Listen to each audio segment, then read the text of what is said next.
자, 사람의 유전 연구를 할 겁니다. 자, 우리는 지금 건강하게 태어나는 사람들도 있고 조금 다른 사람들에 비해서 건강하지 못하게 태어났거나 아니면 후천적으로 건강해지지 못하는 경우가 있습니다. 그게 단순한 질병일 수도 있고 사고나 사건에 의해서 발생한 상해일 수도 있고 여러 가지일 수 있지만 이제 보통 좀 치명적일 수도 있고 치명적이지 않을 수도 있는 여러 가지 유전병 같은 게 있어. 그럼 이런 유전병은 왜 일어나고 어떻게 자손에게 넘어가는지를 궁금해했단 말이죠. 옛날부터. 예를 들면 이런 거예요. 옛날 말고 부모가 지체장애인 또는 지적장애인이면은 자식도 지체장애인인가? 자식도 지체장애인 될 수 있는가? 이런 것들. 그다음에 부모 중에 고혈압이 있으면 자식들도 고혈압이 있을 수 있는가? 이런 여러 가지 병들이 유전이 되는지 안 되는지를 많이 궁금해했기 때문에 유전 연구의 필요성이나 이런 것은 끊임없이 계속해서 커졌어요. 그래서 이제 이런 사람들의 유전 연구를 해야 될 필요가 있었는데, 자, 유전 연구를 말 그대로 사람으로 하면 되는 거 아니냐라고 생각할 수 있지만 사람으로 할 수 없습니다. 왜 그러냐? 사람의 유전 연구가 어려운 이유. 일단 첫 번째, 사람의 상동 염색체 수는 몇 개라 했죠? 염색체 수, 상동 염색체 수. 상동 염색체 수는 46개죠. 상동 염색체의 수. 쌍으로 치면은 23쌍. 자, 우리는 염색체가 23쌍이나 있어.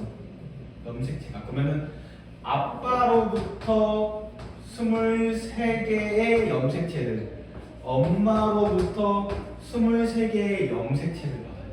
자, 그러면은 벌써부터 가능한, 예를 들어서 엄마 아빠가 줄 수 있는 염색체 조합만 해도 23이야. 그러니까 2의 23승, 2의 23승이야. 얘는 대략적으로 얼마 정도의 값이냐? 대략 80억에 해당해요. 80억. 자, 그리고 우리는 엄마 아빠가 완전히 같은 사람이지 않기 때문에 80억과 80억을 극단적으로 얘기해서 완전히 서로 다른 유전자라고 볼 수 있겠죠. 극단적으로 얘기해서. 그렇지 않지만 그럼 80억, 80억 가능한 가짓수는 어마무시하게 많아요. 즉 발생할 수 있는 형질이 매우 복잡해요. 수도 많고 수까지 많고 마지막으로 환경의 영향을 많이 받아요. 즉 형질이 발현됐는데 형질이 유전자에 의해서 발현됐어. 또는 유전자가 있는데도 불구하고 발현되지 않았어. 그리고 후천적으로 발현된 게 없어질 수도 있고요. 후천적으로 갑자기 나중에 발현될 수 있어요. 그렇기 때문에 우리는 유전자 연구가 어렵다. 인간으로는. 자, 두 번째, 한 세대가 길다. 자, 초파리 완두와 다르게 사람들의 평균 수명은 아무리 짧게 잡아도 평균 수명이 40년이야. 아무리 짧게 잡아도 40년. 그렇기 때문에 유전을 관찰하는 데 시간이 오래 걸려. 즉, 이 친구들이 나와서 충분히 성숙해진 다음에 다시 자손을 번식할 때까지 가는데 걸린 시간이 너무 길어. 오래 걸려. 세 번째, 자손이 적어. 자, 앞에서 대립유전자 한 쌍일 때 자손이 3대1로 표현형이 나타난다고 했어요. 자, 대립유전자가 한 쌍일 때 3대1이야. 두 쌍일 때 9대3 대 3대1이야. 자, 그러면 자손 중에서 이 대립유전자 두 쌍만 가지고 얘기를 한다 했을 때 9대3 대 3대1로 나타나는지 보려면 적어도 최소 16명의 자손이 필요해. 근데 한 쌍의 부부가 16명의 자손을 낳는 거는 굉장히 힘들다. 그래서 충분한 사례를 얻는 것은 어렵습니다. 근데 사실 얘네들은 핑계고요. 그러니까 어떻게 보면은 좀 극단적으로 표현해서 핑계가 같고, 불가능한 이유는 교배 실험이 불가능해요. 어떻게 인간이랑 인간끼리 교배하는 실험을 할 수 있겠어? 서로 사람이 서로 만나서 결혼하고 자식을 낳는 거는 그 두 사람의 일이지. 우리가 연구를 위해서 쟤네를 강제적으로 교배를 시키고 자손을 번식시키는 것은 반인륜적인 인간 윤리의 실험 윤리라고 해야 되나요? 실험 윤리에 어긋나기도 하고, 실험 윤리에 어긋나는 일이기도 하고, 그다음에 우리 인간 사회의 도덕적인 규범이나 이런 것을 어긋나게 하는 행위이기 때문에 불가능합니다. 그래서 유전 연구가 어려워요. 그럼 우리는 연구를 못하냐? 그렇지 않다. 이렇게 어려운 연구를 할 수 있는 방법이 계속해서 개발되고 있다. 어렵다고 해서 포기할 수는 없지. 어렵다고 해서 포기할 수는 없지. 그럼 유전 연구 방법 어떤 게 있냐?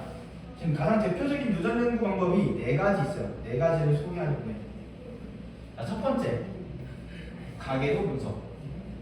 자, 그러니까 족보 같은 거예요. 족보. 그러니까 우리 뭐 시험 문제 족보 이런 게 아니라 진짜 말 그대로 우리 가족 구성원들, 이 집안의 모든 가족 구성원들을 이렇게 표현을 하는 거야. 가족 구성원을 표현할 겁니다. 그리고 그 가족 구성원들이 가지고 있는 특정 형질을 표현할 거야. 특정 형질을 표현할 거야. 그래서 이 특정 형질들이 누구는 가지고 있고 누구는 가지고 없는지, 그럼 이걸 이용해서 얘를 역으로 우성 형질인지 열성 형질인지 가지고 있는 걸 파악하고 유전자형이 어떻게 되는지 그리고 표현형이 어떻게 되는지를 해줄 것이다. 여러 세대에 걸쳐 유전되는 방식을 가계도를 분석해서 알아내려고 할 겁니다. 자, 그럼 가계도 분석을 통해서 우리는 유전자가 어떻게 전달되고 각 구성원의 유전자형은 어떻게 나타나고 있으며 대립형질의 우열 관계 등을 파악할 수 있어. 자, 예를 들어서 쌍꺼풀 그리고 외꺼풀이라고 해봅시다. 쌍꺼풀과 외꺼풀. 부모가 쌍꺼풀을 가지고 있고 외꺼풀을 가지고 있었는데 나온 자식이 쌍꺼풀이 더 많아. 쌍꺼풀은 우성 형질이고 외꺼풀은 열성 형질이구나 라고 하는 걸 일단 대략적으로 유추해 볼 수 있을 것이고, 실질적으로 이제 뭐 쌍꺼풀, 외꺼풀을 가지고 있고 외꺼풀을 가지는 자식이 되게 적게 나타난다. 그러면 외꺼풀은 열성 형질이구나 라고 하는 것을 파악할 수 있다는 거죠. 자, 그리고 세 번째, 특정 형질을 가질 확률을 예측할 수 있다. 자, 뭐 부모의 표현형이 유전자형이 이렇게 나타난다고 했을 때 순종과 순종끼리 나오면은 순종 100%, 순종과 잡종끼리 나타나게 되면은 순종 50%, 잡종 50%. 이걸 다 좀 해보자면 순종과 순종 해주면은 100%. 뭐가 100%죠? 잡종은 100%. 이제 남은 가지수가 잡종은 그 1대 1에 1.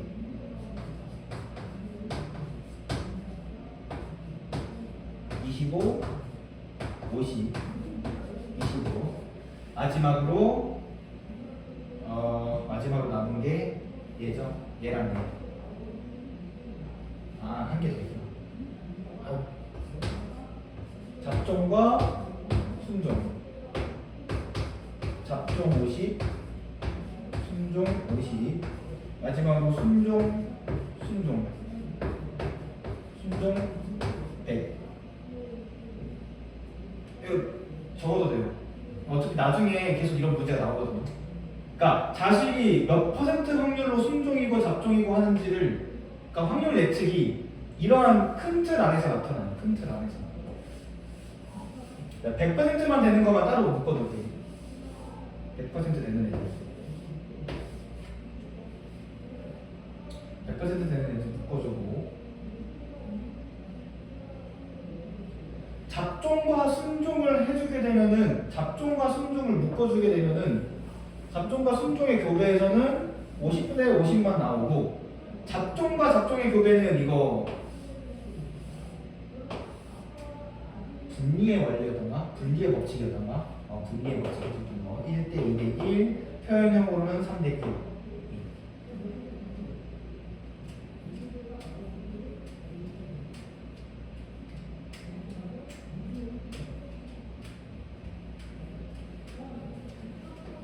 자, 좋습니다. 이렇게 하면 가계도 분석은 끝입니다.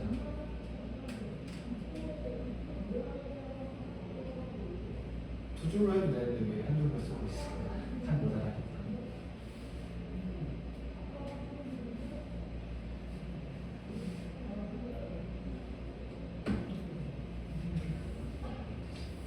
자, 좋습니다.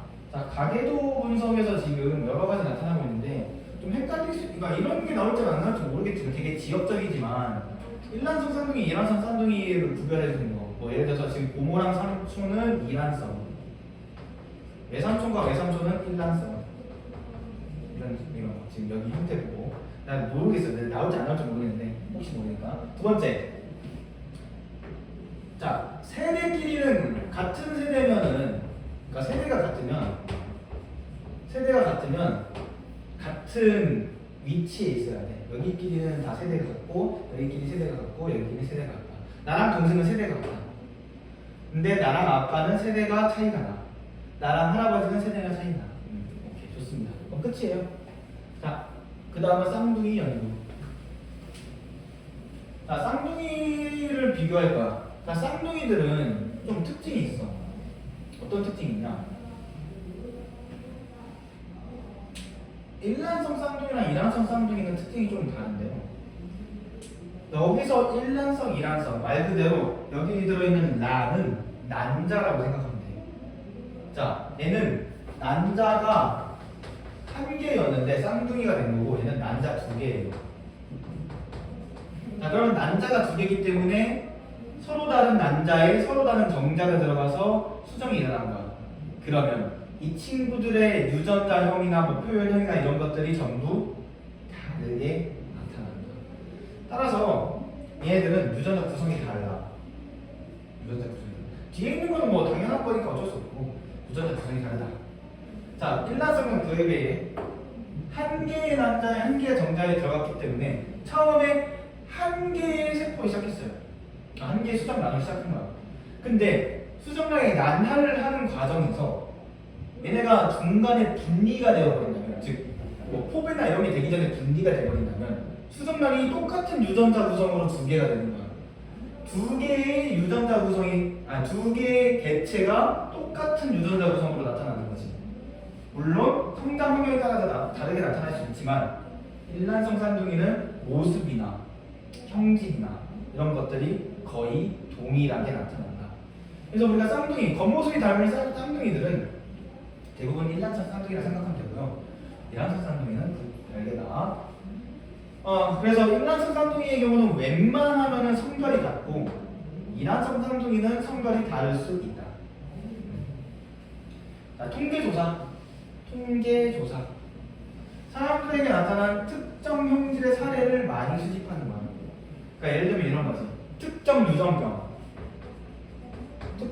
유전병을 조사를 하는 거야. 특정 유전병을 조사를 해서 어떤 개체군에서 자주 나타나고 있는가. 뭐 어떤 지역, 예를 들어 지역이라고 할게. 자, 어떤 지역에선 이 유전병의 발병 빈도가 높대. 이게 무슨 의미가 있냐? 자, 어떤 지역을 묶어주면 이 지역의 유전자 풀이라고 하는 게 나와요. 즉, 예를 들면 우리 제주도는 고씨, 양씨, 부씨가 많아. 고씨, 양씨, 부씨가 많아. 고씨, 양씨, 부씨는 어느 정도 고씨라고 하는 집안이 가지는 유전자, 양씨라고 하는 집안이 가지는 유전자, 부씨라고 하는 집안이 가지는 유전자들이 있을 거야. 그 유전자에서 어떤 유전병들이 높은 확률로 발견이 된다면 얘네랑 유전자가 어떻게 다르냐, 어떤 유전자가 들어있으면 그 유전병을 발현시키는 유전자는 이 유전자다라고 하는 걸 알아낼 수 있다는 거지. 자료를 통계적으로 분석해서 유전병의 유전자 표현형이 어떻게 되는지, 어떻게 발변했는지, 우성인지 열성인지, 유전자의 분포가 어떻게 되는지 알 수 있다.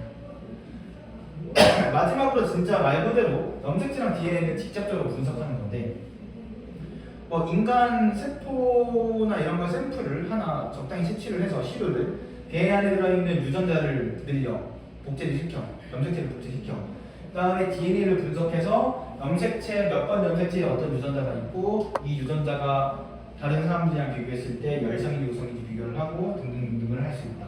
염색체의 수, 모양, 염색체에 의한 유전병, 진단, 유전 방식 등등을 직접적으로 분석할 수 있다.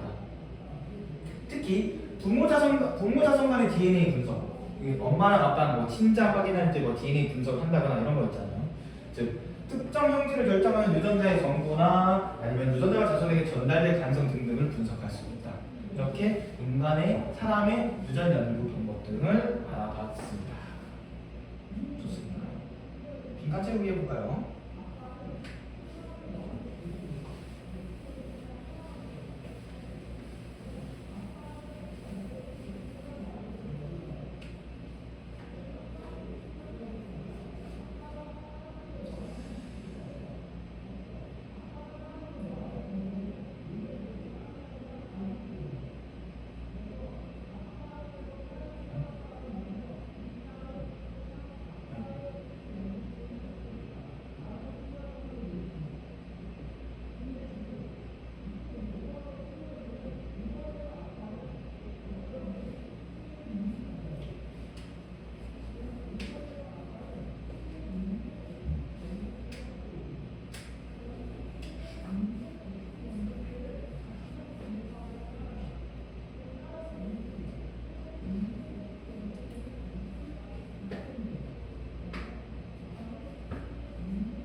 좋습니다. 봅시다. 한 집안의 특정 형질이 여러 세대에 걸쳐 유전되는 방식. 여러 세대랑 특정 형질 유전되는 방식 나왔으면 가계도구나. 좋습니다. 자, 쌍둥이 얘기를 하고 있는데 유전자 구성이 같은 쌍둥이와 유전자 구성이 서로 다른 쌍둥이 각각 이란성, 일란성. 예전에는 이란성과 일란성을 그냥 한글로 표현했단 말이에요. 이란성, 일란성. 근데 이제는 숫자로 표현해가지고 쌤 처음에 이거 봤을 때 당황스러웠어요. 좋습니다. OX. 사람은 한 세대가 길고 자손이 적기 때문에 유전 연구가 어렵다. 맞네요. 자, 가계도 분석을 통해 특정 형질을 결정하는 유전자가 무엇인지 알 수 있다. 알 수 있나요? 아니죠. 특정 형질을 결정하는 유전자가 무엇인지는 가계도 분석으로 알 수는 없고 특정 형질의 우열 관계나 자손들에게 이 특정 형질이 발현되는지 또는 이 표현형이 어떻게 될지 확률을 예측해 볼 수 있다. 특정 형질을 결정하는 유전자가 무엇인지 알아내는 것은 유전자 연구에 해당하죠. 좋습니다.